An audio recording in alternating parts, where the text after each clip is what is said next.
Hello there guys, it's Niran here, and welcome. Today we are going to be going through some more FIFA 14 Aston Villa career mode, and this one's an important one. This is the big finale. This is the last episode of the season. The last Premier League game of the season will be on show in this episode, away against Tottenham at White Hart Lane. That will be a very difficult game. We found that one difficult in the reverse fixture and in our current form after 2 losses back-to-back against Hull and then Southampton. We're not looking forward to that one particularly, or I'm not really.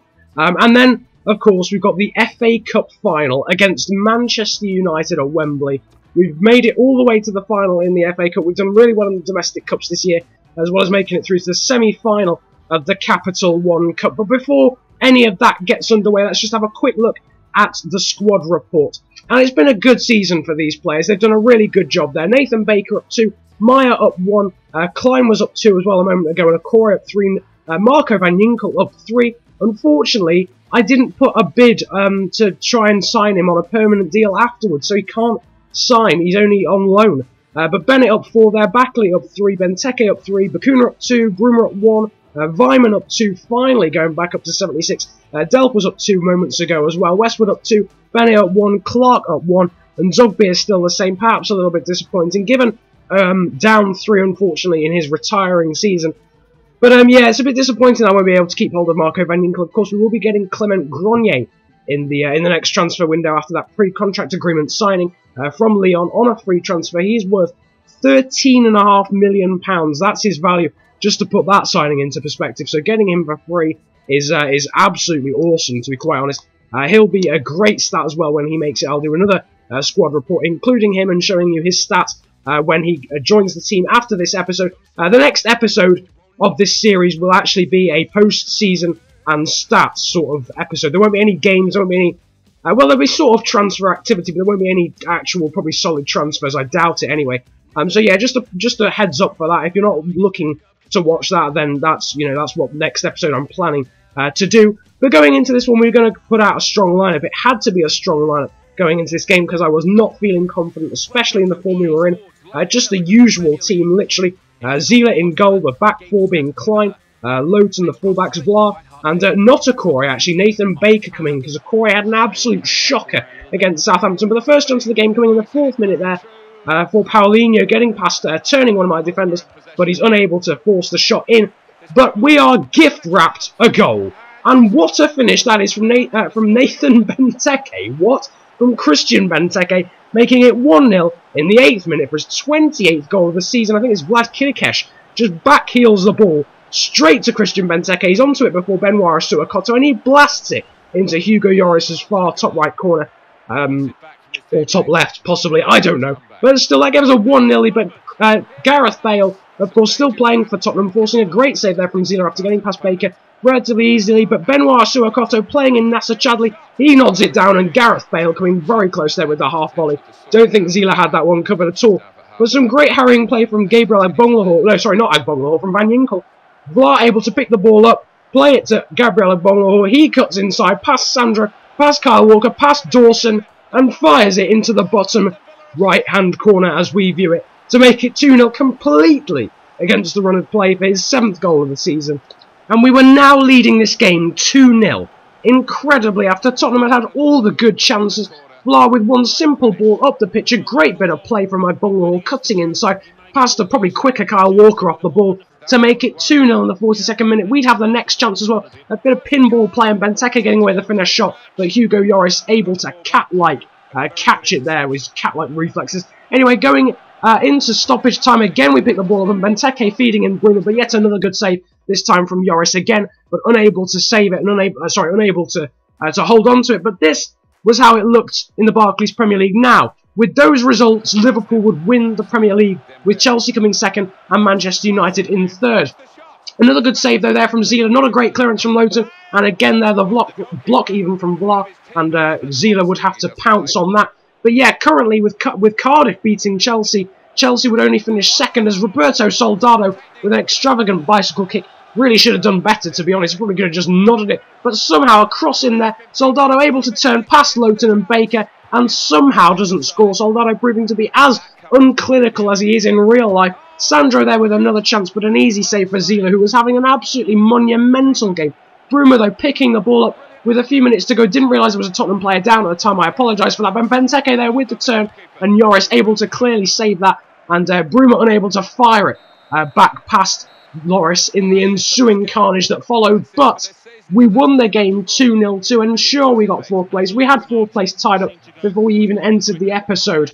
Before we even entered the last episode, I think, actually. But after that horrible form we were in, it could have been cut down to 1 point in the gap between us and Spurs. But here are the ratings. Look at that rating for Zila. Good ratings as well for Vla, Benteke, and Agbonlahor, as well as Klein and Baker doing relatively well there at the back. But as you can see, here is how it ended, and Chelsea snuck an equaliser to make it 1-1 against Cardiff away from home, and that meant that Chelsea won the Barclays Premier League by on goal difference instead of Liverpool, with Manchester United 3rd and ourselves in 4th in front of Tottenham. But here is the team of the competition in the Barclays Premier League. We have 5 players in this team. Mignolet in goal, Baines and Vla, Terry, Klein, Ashley Young, Van Ginkel, Delph, Lallana, I'm not sure who the Suarez in fact that was, and then Christian Benteke. So a really good bit of work from our players there to get into that team of the season. It was Vla, Klein, Van Ginkel, and Benteke. So maybe, no, only 4. Possibly only 4. Maybe Delph was, I can't even remember. My short-term memory is awful. Absolutely awful. But anyway, we're going to move into the second game of the episode. And this is, of course, the FA Cup final against Manchester United. And suddenly, we're in good form. Yet again, a pretty similar team. I think exactly the same team, actually, compared to the last game. Again, Baker playing at centre-back. And this time, Gabriel Agbonlahor coming in for Zachariah Bakley, who didn't play, actually, in the Spurs game either. He'll be a bit disappointed, I guess, not to play in the FA Cup final, but Agbonlahor was in absolutely awesome form, especially after that goal against Spurs, and in the games beforehand had been playing really well as well compared to Bakley. But here we are at Wembley for this FA Cup final. Van Ginkel picks the ball up. He tries to play it through for Delph. Of course, this will be extended highlights because it's a final. I mean, you've got to. You have to. It's a final, for crying out loud. But Bruma, some great work there, passing it, getting past 2 defenders, and then feeding in Benteke, and he makes it 1-0 in the 8th minute, and we're 1-0 up. In the FA Cup final, some great harrying, some great work from Bruma, it was, actually, to get past Butner. He then robbed the ball off Smalling. For some reason, Johnny Evans just decided to run past him, but then I was tricked by that. I was going to do an over-the-top through ball anyway, but I was tricked by that slightly. But Benteke gets the goal anyway, but a really good cross in there from Ashley Young, proving why he's in the team of the season in the Barclays Premier League. Thankfully, Van Persie not able to get on the end of that. But Agbonlahor stealing the ball there off Kagura, I think it was, and then makes the run. Bruma there tries to find him in the over-top through ball. Agbonlahor's pace sees him through, and a great save from David De Gea there to keep it at 1-0. We would get a corner from that, and Gabriel Agbonlahor in the end there with some good control and really getting the ball in his stride there after the good ball from Bruma. But from the resulting corner, Van Ginkel would have it. Van Ginkel's on a corner. You know what's going to happen next, because he gives it to Benteke, and right on his head, right in the bottom hand corner, and it's 2-0. Yet another assist for Van Ginkel. Yet another goal for Benteke, his 30th in all competitions. What a season he has had.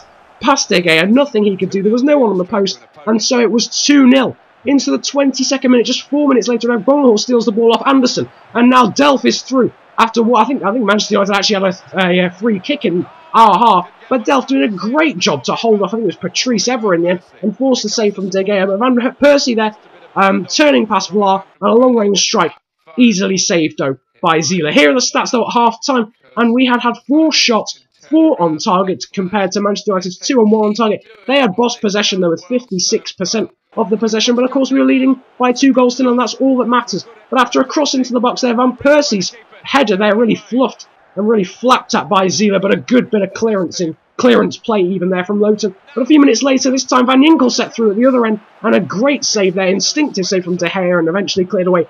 But I apologise in advance for this awful defending Baker there, with a really haphazard attempt at a slide tackle there from Anderson. He's allowed to waltz through, but a good save again from Zila. This time though, Valencia puts the ball in right in Fletcher's stride, right on his foot, but a great block there from Nathaniel Klein, and he is able to prevent a clear goal in the end. But for 2 corners in a row, the first one Zila saved. I think Klein would have had that covered on the on the back post.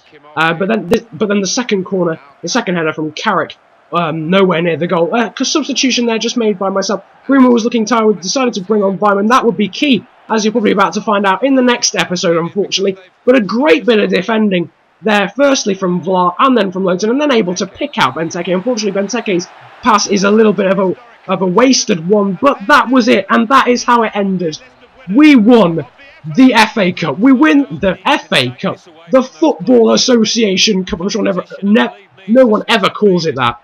But still, as Valencia looks extremely disappointed there, and all my players are celebrating. They've done a great job in the FA Cup. I don't know what it's been, what about the FA Cup it's been, but every game I've played just seems to be easier. In the FA Cup, of course, we beat Manchester City 3-1. We were 3-0 up at one stage in that one.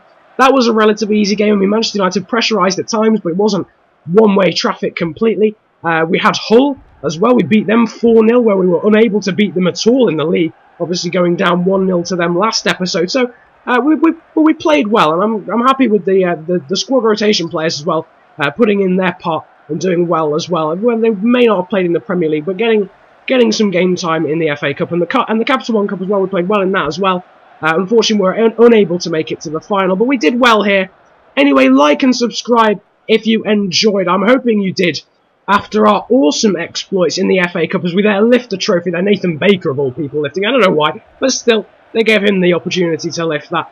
But obviously, this great win in the FA Cup final and the 2-0 win in the league against Spurs, ensuring we will be playing Champions League football. So that will be awesome for next season. But anyway, as the magic confetti dissolves into the ground, I hope you have a good day. Enjoy yourselves, and goodbye.